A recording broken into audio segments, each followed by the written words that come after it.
नमस्कार मित्रों, स्वागत है आपका अपने YouTube channel new academy official में। आशा करते हैं कि आप लोग अच्छे होंगे और अपनी तैयारी बहुत ही बेहतर ढंग से कर रहे होंगे। ठीक है, तो एक प्रश्न बहुत ज़्यादा हमसे पूछा गया है कि सर कैसे हम पढ़ाई करें कि हमारा जो है सिलेक्शन अच्छे से हो सके और हम जब पढ़ें तो हमारा पढ़ने में एक मन लगे, एक अच्छा सा मन लगे और हम इधर उधर ना भटके। तो इसको लेके हमने काफ़ी विचार किया कि कैसे जो है पढ़ाई की जाए और जो है जिससे आपको एक आउटपुट जो होता है, मतलब जब पढ़ते हैं आप दिन भर का एक आउटपुट जो है आपको अच्छा मिल सके। बहुत सारे लोग पढ़ते हैं तो कोई सब्जेक्ट उठाए उसको दिन भर पढ़ रहे हैं और उसमें उनका मन भी नहीं लग रहा है, बस बुक लेके बैठे हुए हैं।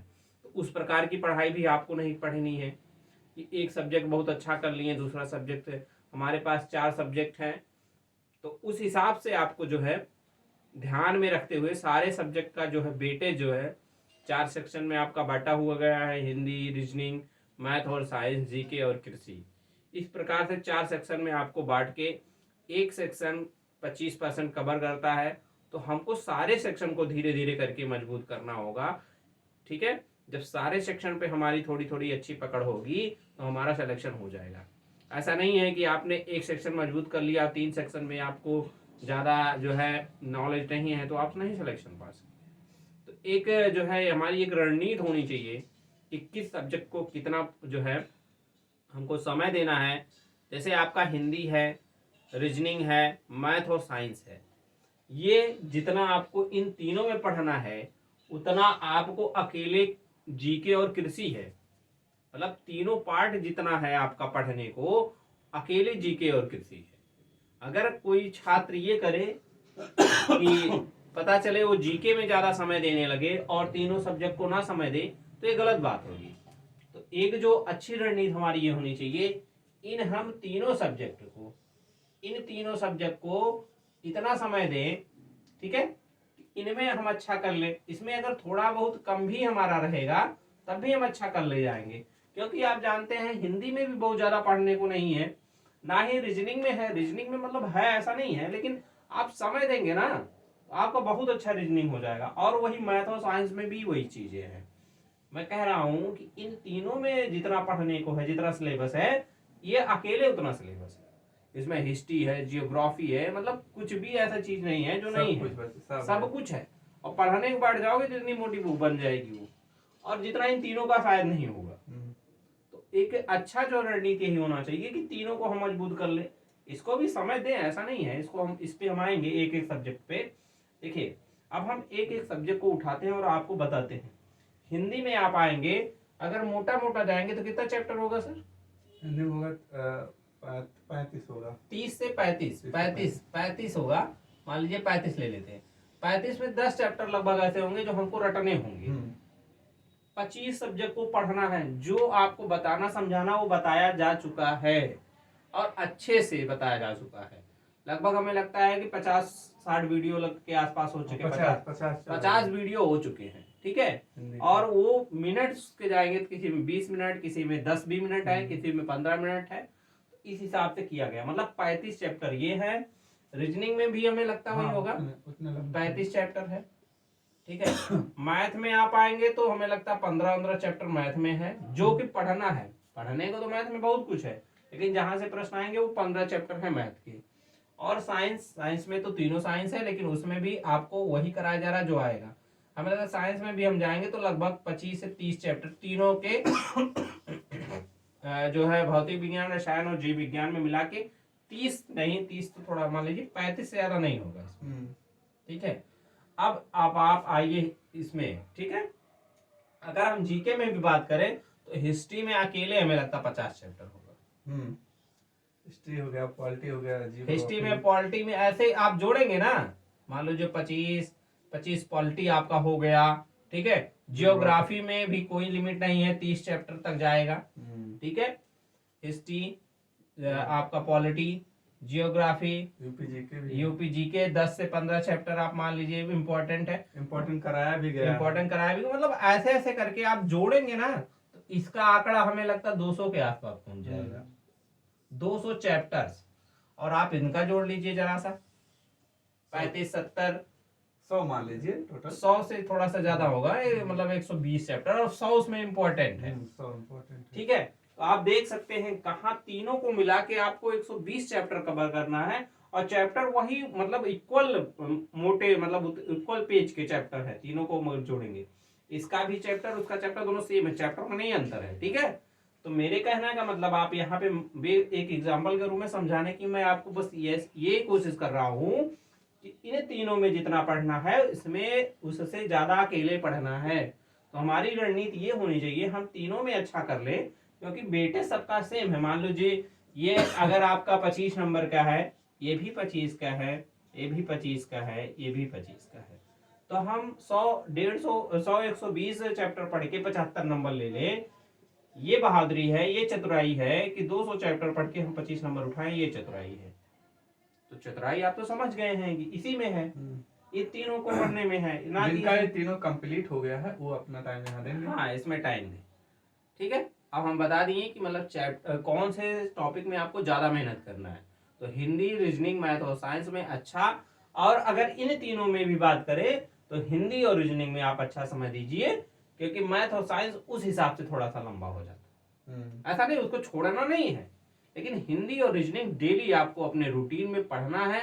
जिनका कंप्लीट हो गया वो अपने हिसाब से अपने समय को अदर सब्जेक्ट में डिस्ट्रीब्यूट करें।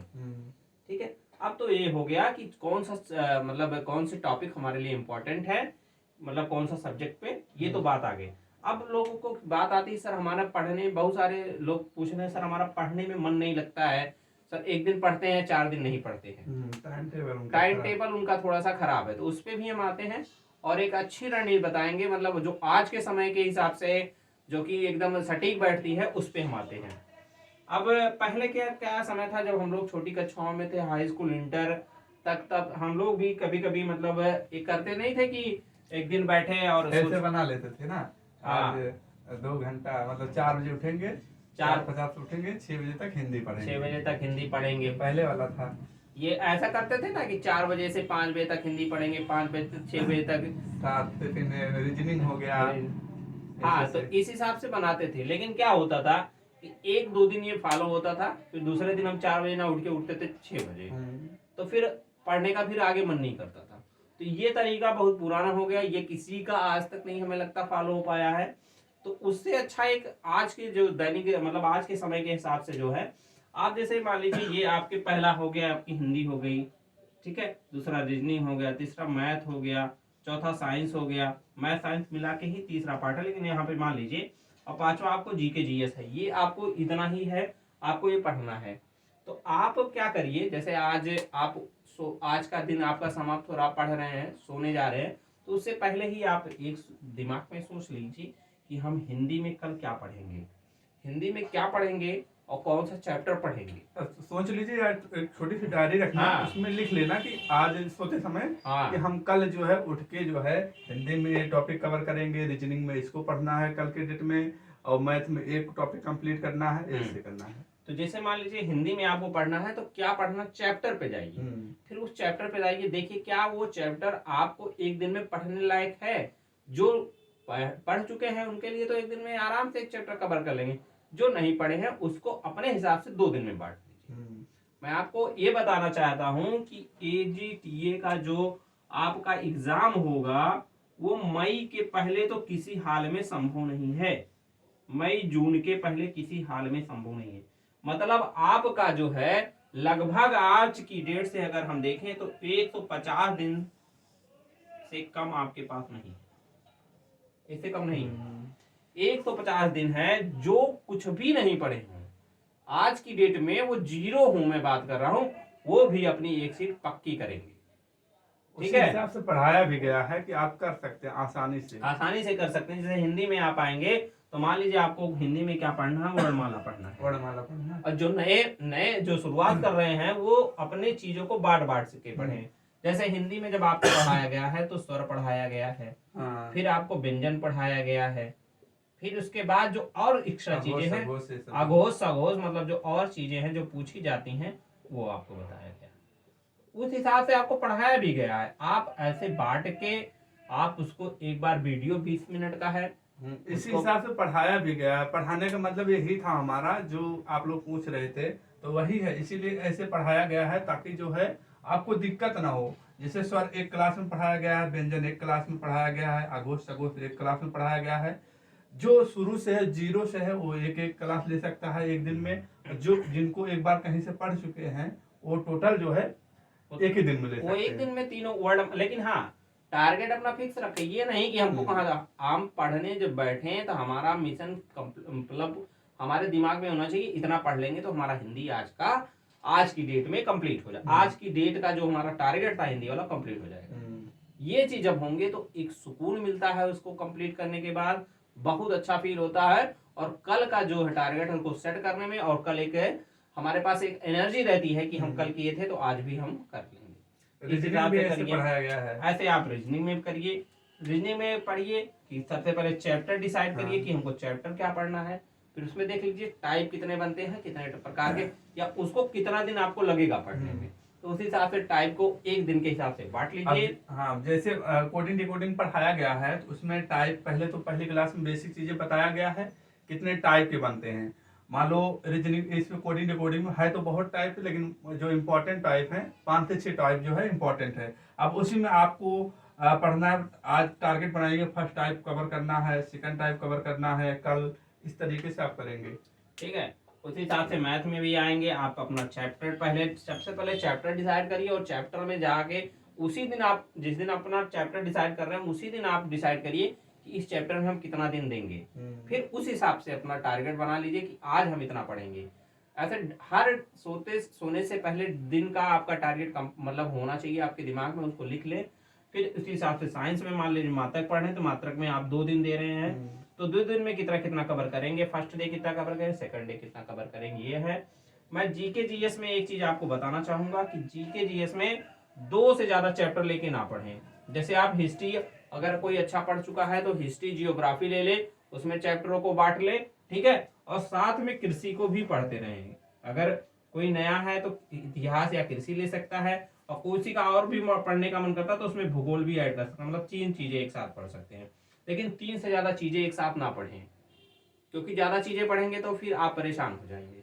ठीक है, जब हिस्ट्री जियोग्राफी कंप्लीट हो जाती है तो फिर नया उसमें जोड़ लीजिए। इस हिसाब से आप करके चीजों को पढ़िए। ठीक है, हम इसलिए ये चीज आपको इसलिए बता रहे हैं कि दिन का आपका टारगेट इसलिए मतलब क्या होना चाहिए। जैसे अगर आप 4 से 6 या 6 से 8 वाला बनाएंगे तो मान लीजिए कोई आवश्यक कार्य पड़ गया, उस समय आप चले गए तो फिर आपका पढ़ने का मन नहीं करेगा। लेकिन अगर आपका टारगेट जब क्लियर रहेगा, पूरे दिन में, पूरे 24 घंटे में आपको जब भी समय मिलता है उस टारगेट को कंप्लीट कर लीजिए। आपका टारगेट कंप्लीट हो गया। सोने से पहले बस जो चीजें आपने बनाई हुई हैं वो चीजें आपको कंप्लीट होनी चाहिए। या हो सकता है कि जैसे आज का हमने टारगेट तय किया, आज है 15 तारीख, तो हो सकता है कि 15 तारीख में कुछ चीजें रह जाएं, ऐसा भी हो सकता है कि ना कंप्लीट हो पाए, तो उसको 16 में ऐड कर लीजिए आप। ठीक है, इस हिसाब से आप कर लीजिए। तो आई होप आप लोगों को अब समझ में आ गया कि दिन का मतलब पूरे सब्जेक्ट का एक टारगेट डेली डे वाइज बनाइए, उसको कंप्लीट करिए 24 घंटे में जब भी आपको समय मिले। ठीक है, वो आपके हिसाब से होता है कि आप सुबह में कितना पढ़ते हैं, 6 बजे उठते हैं, 7 बजे उठते हैं, जब भी उठते हैं सॉरी 2-3 घंटा आपने दिन के समय पढ़ लिया 10-12 बजे तक, फिर शाम में आपने पढ़ लिया 5-6 बजे से 10 बजे तक, या जब भी है, सबका अलग अलग हो सकता है वो समय, कब पढ़ेंगे, कब सोना है, कब खाना है। ठीक है, तो इस हिसाब से आप लोग पढ़िए। अगर इससे संबंधित कोई क्वेरी आपके दिमाग में आती है तो आप कमेंट करिए, आप हमको फोन कॉल कर सकते हैं, आप हमको मैसेज कर सकते हैं। ठीक है, तो आपको हम हर संभव समझाने का, बताने का प्रयास करेंगे। मिलते हैं एक नए वीडियो में, तब तक के लिए जय हिंद, जय भारत, वंदे मातरम।